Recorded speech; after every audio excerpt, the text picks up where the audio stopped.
नमस्कार साथियों, एक बार फिर से स्वागत है प्रिंस क्लासेज नागौर में।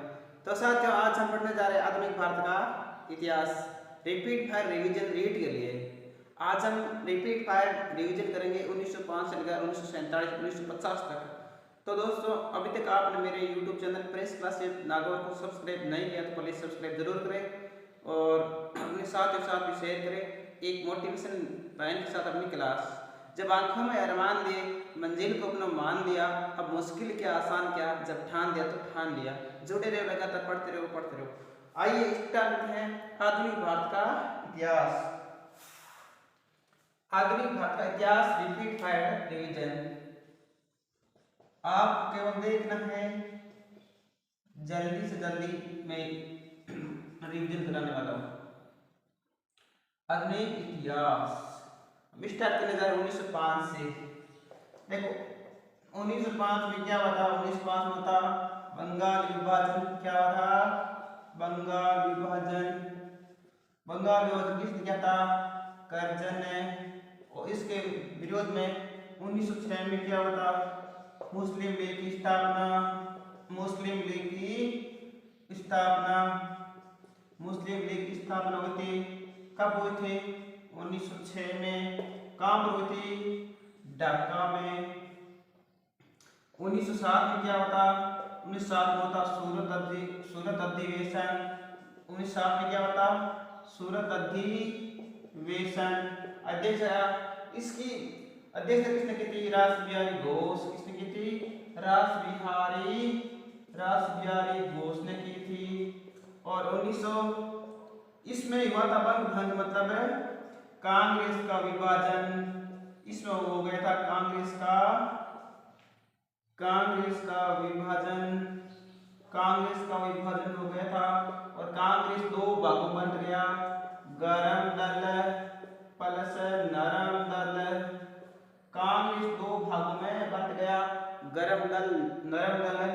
1909 में आया था मार्ले मिंटो एक्ट। क्या आया था? 1909 में था मार्ले मिंटो एक्ट। कब आया था? 1909 में मार्ले मिंटो एक्ट है। इसमें मार्ले तो था सचिव, ये तो था उसमें भारत का, ये था भारत का सचिव। ये क्या था? भारत का सचिव। मिंटो था भारत का गवर्नर जनरल। इसमें क्या हुआ था? मुसलमानों को सांप्रदायिक निर्वाचन प्रणाली दी गई। इसके तहत मुस्लिमों को सांप्रदायिक निर्वाचन प्रणाली, सांप्रदायिक निर्वाचन प्रणाली, मतलब इसमें केवल मुसलमानों को अलग से वोट देने का अधिकार दिया गया और उसमें कोई भी शामिल नहीं हो सकते थे, केवल मुसलमानों के अलावा। 1909 में पार्लियामेंट एक्ट मुस्लिमों को सांप्रदायिक निर्वाचन प्रणाली दी गई। आगे देखो, 1910 में कुछ नहीं हुआ। 1911 देख लेते हैं। 1911 में क्या हुआ था? 1911 में दिल्ली राजधानी की बात कही। कब कही थी? 1911 में। और 1912 में दिल्ली भारत की राजधानी बनी। इससे पहले कौन थी? यहाँ पहले थी कोलकाता। कहाँ थी? कोलकाता।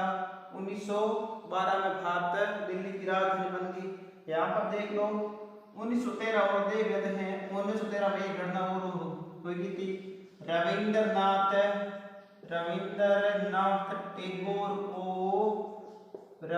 टैगोर को नोबेल पुरस्कार दिया गया। नोबेल पुरस्कार क्या था? नोबेल पुरस्कार किस लिए दिया था? गीतांजलि के लिए। किसके लिए? गीतांजलि के लिए दिया गया था। 1913 में रविंद्रनाथ टैगोर को नोबेल पुरस्कार। 1915 9 जनवरी 1915 को गांधी साउथ अफ्रीका से भारत आए। गांधी भारत आए, इसीलिए 9 जनवरी को मनाते हैं प्रवासी भारतीय दिवस। क्या मनाते हैं? प्रवासी भारतीय दिवस। क्या मनाते हैं? प्रवासी भारतीय दिवस। आगे देखो, जब महात्मा गांधी जी भारत आ गए तो वह 2 साल तक तो केवल भारत की स्थिति जानने में और अंग्रेजों की राजनीति जानने में लगे थे। और आगे क्या होता? महात्मा गांधी के आंदोलन 1917 में होता चंपारण आंदोलन। चंपारण आंदोलन 1918 ये हुआ था नील खेती को लेकर। किसके लिए? नील खेती के लिए। चंपारण है बिहार में। कहाँ है? बिहार में। यहाँ पर रहता राजकुमार शुक्ल ये महात्मा गांधी जी को चंपारण से आया था बुलाने के लिए। और 1918 में क्या था? 1918 में था खेड़ा आंदोलन। और 1918 में हुआ था एक होता मील मजदूर आंदोलन अहमदाबाद। मील मजदूर आंदोलन हुआ था अहमदाबाद में हुआ था। ये क्यों हुआ था? मील में काम करवाते थे ज्यादा और मजदूरों को वेतन कम मिलता था, इसलिए ये आंदोलन हुआ था। अब देखो 1918 में क्या हुआ था? 1919 में क्या होता? 1919 की कई घटना है जिस प्रकार यहाँ पर देखो। पहली है खिलाफत आंदोलन। पहला खिलाफत आंदोलन। दूसरी है रोलेट एक्ट।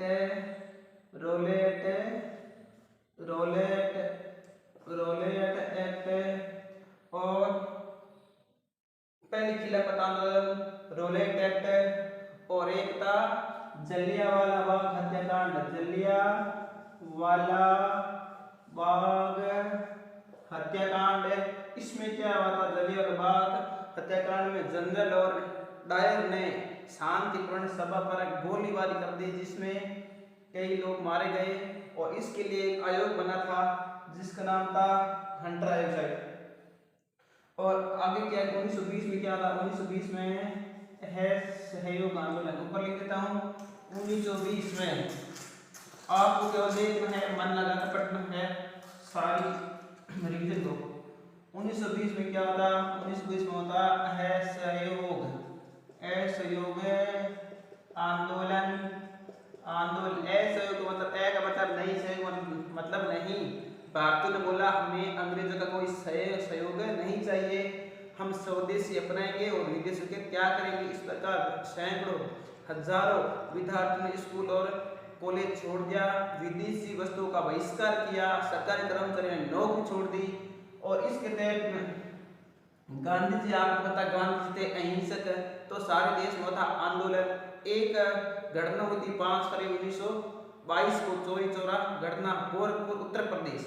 वहां पर क्या होता? एक जेल के अंदर भारतीयों ने 22 पुलिस कर्मियों को मार दिया था। 5 फरवरी 1922 चोरी चौरा घटना क्यों हुई थी? यहाँ पर जेल में 22 पुलिसकर्मी मारे गए। 22 पुलिस मारे गए। इसलिए गांधी जी थे अहिंसक, लेकिन ये यहाँ पर हिंसा हो गई। इसलिए महात्मा गांधी ने 5 फरवरी 1922 को अपना ऐसे आंदोलन वापस ले लिया। आगे क्या? 1923 में देखो, 1923 में होता है स्वराज पार्टी की स्थापना। स्वराज पार्टी की स्थापना किसने की थी? स्वराज पार्टी की स्थापना की थी मोतीलाल नेहरू प्लस चित्तरंजन दास।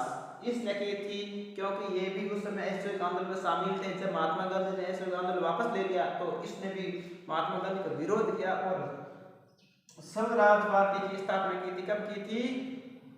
1923 में। एक घटना 1913 की लिख लो, 1913 में हुई थी।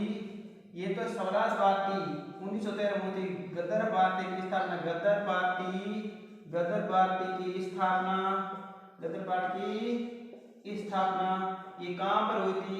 सैन फ्रांसिस्को अमेरिका में हुई थी।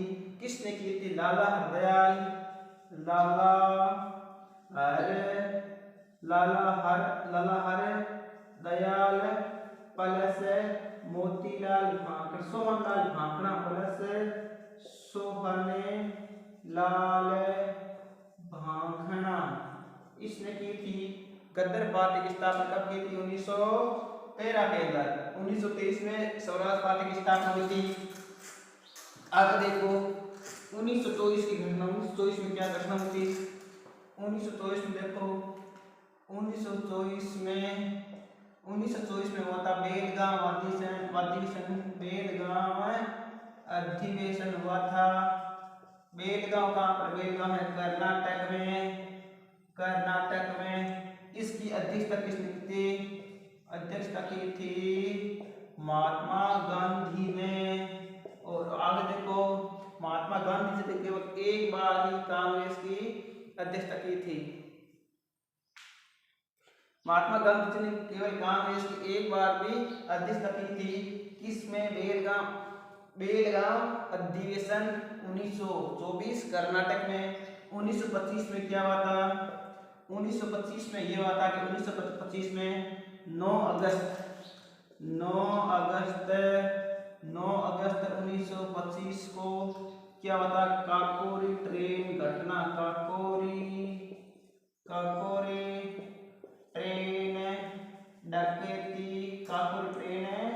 डकैती, जिसका नाम बदलकर योगी सरकार ने रख दिया काकोरी ट्रेन एक्शन। योगी सरकार ने इसका नाम चेंज कर दिया। ये बता इसके प्रमुख नेता कौन थे? तो देखो इसमें तथा चंद्रशेखर आजाद,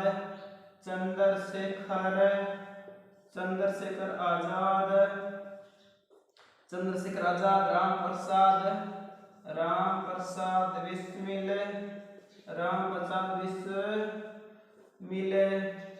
और चंद्रशेखर आजाद, राम प्रकाश बिस्मिल और भी 2-4 नेता थे। आगे देखो 1926 को 1927 में क्या हुआ था? 1927 में हुआ था। 1927 में साइमन कमीशन का गठन हुआ। साइमन कमीशन का गठन कहाँ था? इंग्लैंड में। कहाँ था? इंग्लैंड में हुआ था। और भारत कब आया था? ये 1928 में भारत आया। इसमें 7 सदस्य थे। कौन थे इसमें? 7 सदस्य। सातों कहाँ थे? इंग्लैंड के थे। इसलिए भारतीयों ने इसका क्या था? विरोध। इसके विरोध में बाल गंगाधर तिलक की लाठीचार्ज में मृत्यु हो गई थी। अगले देखो 1928 के बाद में क्या होता? 1929 की एक घटना हो गई। 1928 में नेहरू रिपोर्ट। कौन सी? नेहरू रिपोर्ट ये किसने पेश की थी?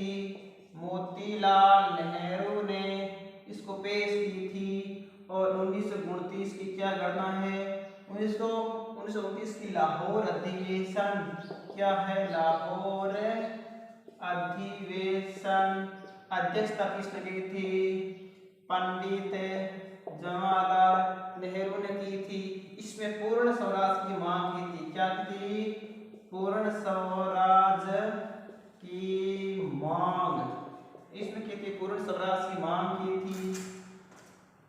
आगे देखो 1930 लिख दो। 12 मार्च 1930 से 6 अप्रैल 1923। 12 मार्च से 6 अप्रैल 1930 तक की घटना है। कौन सी है? दांडी मार्च। कौन सी है? दांडी मार्च इसमें सदस्य कितने थे? इसमें सदस्य थे 78। वो साबरमती आश्रम से दांडी तक चली थी, इसकी सदस्य थे 78, दूरी थी 240 मील, यात्रा थी 24 दिनों की। ये यात्रा 24 दिनों में की थी। 12 मार्च से 6 अप्रैल, आप भी काउंट कर सकते हैं, इसमें 24 थे, 24 दिन आएंगे। तो ये थी दांडी मार्च। गांधी जी ने अपने सहयोगियों के साथ में साबरमती आश्रम से दांडी महाराष्ट्र तक, नहीं दांडी गुजरात में भी है, वहां तक यात्रा की थी। वहां पर गांधी जी ने अपने हाथ में नमक लेकर नमक कानून तोड़ा और 1930 में ही सविनय अवज्ञा आंदोलन चलाया। कौन सा आंदोलन चलाया? सविनय अवज्ञा आंदोलन चलाएगा।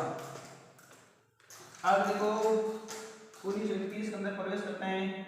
5 मार्च 1931 को गांधी इरविन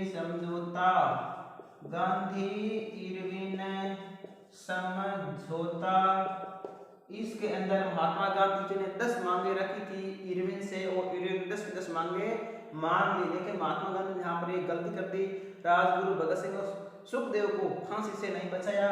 तो 23 मार्च 1931 को राजगुरु भगत सिंह और एक था हमारा सुखदेव, इसको फांसी कब हुई थी? इन तीनों को फांसी हुई थी 23 मार्च 1931 को। अगले को 1923, 1931 और 1932। यहाँ पर क्या हुआ था? गोलमेज सम्मेलन। इसमें ये कहाँ पर हुआ था? ये हुआ था लंदन में। गोलमेज सम्मेलन लंदन हुआ था। महात्मा गांधी जी ने इसमें भाग लिया, लेकिन ये क्या हो गया? रद्द हो गया। महात्मा गांधी बीच में वापस आ गए थे। वो भारत के ऐसे बहुत सारे नेता थे जो तीनों गोलमेज सम्मेलन में भाग लिया, जिसमें से डॉक्टर भीमराव अम्बेडकर और बीकानेर के महाराजा गंगा सिंह ने भी तीनों में भाग लिया था। आगे देखो 1932 की एक घटना हो रही है। 1932 में सांप्रदायिक निर्वाचन प्रणाली, सांप्रदायिक जिसको पंचायत बोलते हैं, सांप्रदायिक पंचायत, इसके सांप्रदायिक पंचायत की स्थापना की थी। इसके तहत महात्मा गांधी जी ने मान लिया था कि सभी को आरक्षण दिया जाए। सभी क्षेत्र, पहले केवल मुस्लिमों का था, लेकिन दलितों को भी आरक्षण देने के लिए महात्मा गांधी जी ने मान लिया। इसीलिए 1932 में पूना पैक्ट हुआ था। क्या हुआ था? 1932 में पूना पैक्ट। 1932 में हुआ था पूना पैक्ट। किसके बीच हुआ था? गांधी व D.R. अम्बेडकर के बीच में हुआ था। डॉक्टर भीमराव अम्बेडकर बीच में हुआ था पूना पैक्ट। आगे देखो 1935 का भारत शासन अधिनियम। क्या था? भारत शासन अधिनियम। इसके तहत बातें की थी। इसमें देखो 321 थे अनुच्छेद, 14 थे भाग और 3 थी सूचियां। इसमें 3 सूचियां थी। इसके तहत भारत में कानून चलते थे। इसके तहत 1937 में सबसे पहले चुनाव करवाए गए, और इसके तहत क्या हुआ था? भारत में सुप्रीम कोर्ट की स्थापना हुई थी। सुप्रीम कोर्ट की नहीं, संघीय न्यायालय, सुप्रीम कोर्ट नहीं है, संघीय न्यायालय की स्थापना, संघीय न्यायालय की स्थापना हुई थी। सुप्रीम कोर्ट की हुई थी 1773 के रेगुलेटिंग एक्ट क्या हुई थी? 1774 में। कब हुई थी? 1774 में थी। बाद में सुप्रीम कोर्ट की स्थापना। इसके पहले अध्यक्ष थे सर एलिजा इम्पे, इसके थे मॉरिस ग्वायर। इसके पहले अध्यक्ष कौन से? Morris Gwyer. इसके थे सर एलिजा इम्पे। आगे देखो 1935 का अधिनियम हो गया। इसके तहत भारत में क्या हुआ था, इसके तहत भारत में 321 अनुच्छेद शब्द भाग और 3 अनुसूचित, इसके तहत भारत में कानून चलता था। आगे देखो 1938 में क्या होता, 1938 होता हरिपुरा अधिवेशन, हरिपुरा अधिवेशन। 1939 में हुआ था त्रिपुरी अधिवेशन, त्रिपुरी अधिवेशन। इन दोनों की अध्यक्षता की थी सुभाष चंद्र बोस ने, सुभाष चंद्र बोस ने इस दोनों की अध्यक्षता की थी। आगे देखो 1938 1939 में क्या होता, 1940 अगस्त प्रस्ताव, अगस्त प्रस्ताव 1940 होता अगस्त प्रस्ताव। और 1939 में एक घटना हो रही है, 1939 की है कौन सी, फॉरवर्ड ब्लॉक की स्थापना की थी, कौन सी, फॉरवर्ड ब्लॉक की स्थापना की थी, किसने की थी, फॉरवर्ड ब्लॉक की स्थापना की थी सुभाष चंद्र बोस ने। आगे देखो 1942 में क्या होता, 1942 में 9 अगस्त 1942 को हुआ था, 9 अगस्त 1942 को भारत छोड़ो आंदोलन, भारत छोड़ो आंदोलन। और 1942 में एक और हुआ था, 1942 में भारत में आया था क्रिप्स मिशन, कौन सा आया था, Cripps mission, Cripps mission Bharat कब आया था, तो क्रिप्स मिशन भारत आया था 1942 में। आगे देखो 1942, 1946 में कौन आया, 1946 में था भारत में कैबिनेट मिशन, 1946 में था cabinet mission, cabinet mission Bharat कब आया था, 1946 में। इसने ही भारतीयों को स्वतंत्रता भारतीयों के हाथों में देने की बात कही गई और इसी के तहत ही भारत में संविधान सभा की स्थापना हुई थी। और 1946 और देखो 18 जुलाई 1947 को भारतीय स्वतंत्रता अधिनियम आया था, भारतीय स्वतंत्रता अधिनियम आया था। इसी के तहत 9 अगस्त 1900 इसके तहत कैबिनेट मिशन के तहत 9 अगस्त 1946 को संविधान सभा की प्रथम बैठक हुई थी, संविधान सभा की प्रथम बैठक हुई थी। इसके अंदर अस्थायी अध्यक्ष कौन थे, डॉक्टर शशिधर सिन्हा। और 13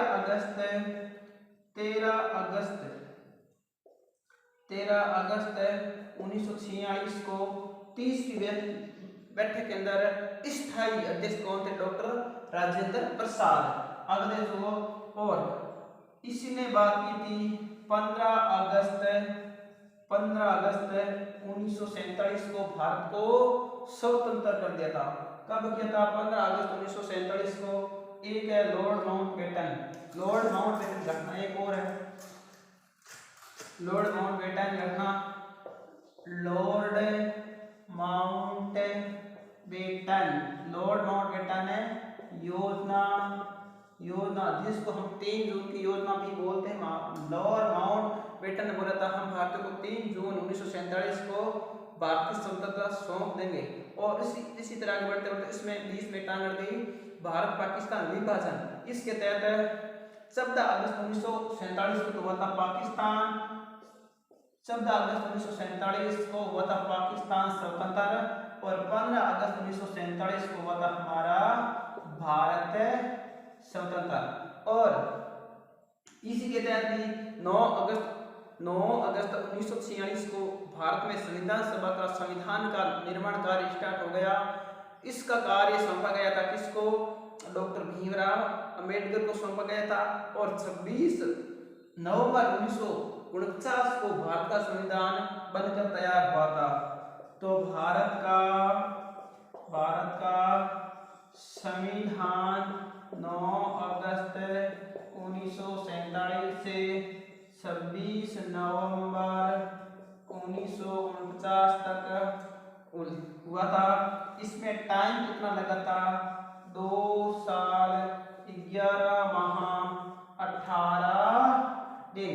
इस इसमें इतना टाइम लगा था भारत का संविधान बनने में।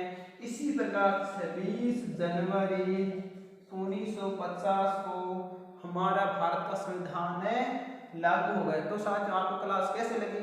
अगर आपको क्लास अच्छी लगी तो सब्सक्राइब जरूर करें, कमेंट करें, शेयर करें और अपने साथियों को भी बताइए। ये केवल रीट के लिए है। आप अगर रीट की तैयारी करते हैं तो रिपीट बाय रिवीजन रोज इसी तरह चलेगा। आप रोजाना क्लास में जुड़ना ना भूलें। Thank you.